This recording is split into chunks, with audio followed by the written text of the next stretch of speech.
Ադրբեջանի նախագահ Իլհամ Ալիևը Թուրքիայում է իր պաշտոնակից Էրդողանի հետ տեսակապով հետևել են Իգդիր Նախիջևան գազատարի բացման հանդիսավոր արարողությանը։ Շինարարության հիմքը դրել էին երկուսով, այսօր էլ պայմանավորվել են էլ ավելին լայնել համատեղ նախագծերը։ Թուրքիա Նախիջևան էներգահաղորդման գծեր կկառուցեն։ Զելենսկին, Սթարմերն ու Մակրոնը հնարավոր է Վաշինգտոն մեկնեն այսօր լրագրողների հետ զրույցում Ֆրանսիայի կառավարության խոսնակ Սոֆի Պրիման ասել է, Ֆրանսիայի նախագահը դիտարկում է հնարավոր այցը Մեծ Բրիտանիայի վարչապետի ու Ուկրաինայի նախագահի հետ։ Ֆրանսիայի նախագահի գրասենյակից ավելի ուշ հայտնել են մոտ ապագայում Վաշինգտոն ուղևորություն ծրագրված չէ։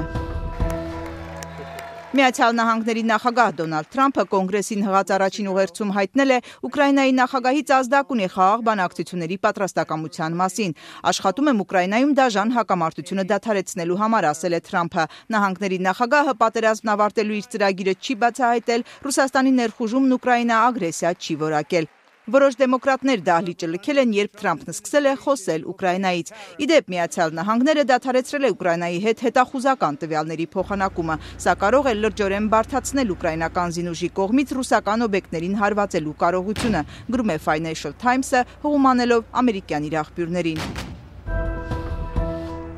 Ռուսաստանի համար Բելարուսը լավագույն վայրը կլինի բանակցությունների համար, այսօր հայտարարել է Կրեմլի խոսնակ Դմիտրի Պեսկովը, արձագանքելով Բելարուսի նախագահի առաջարկին, թե Մինսկը պատրաստ է Թրամփ-Պուտին-Զելենսկի բանակցություններ կազմակերպել։ Կրեմլը նաև դրական է գնահատում Զելենսկու պատրաստակամությունը նստել բանակցային սեղանի շուրջ, բայց Պեսկովը դարձյալ հիշեցրել է Ուկրաինայի նախագահի համար պահպանվում է իրավական արգելքը ռուսական կողմի հետ բանակցելու համար։ Արաբ առաջնորդներն ընդունել են Գազայի հատվածի եգիպտական վերականգնման ծրագիրը, որը կարժենա $53 միլիարդ, հաղորդում է Reuters-ը, նշելով այն այլընտրանքն է Միացյալ Նահանգների նախագահի Մերձավոր Արևելյան Ռիվիերա ծրագրին։ Սպիտակ տունը հայտարարել է, արաբական երկրների ընդունած այս ծրագիրը Գազայի իրականությանը չի համապատասխանում, Թրամփն իր առաջարկին է հավատարիմ։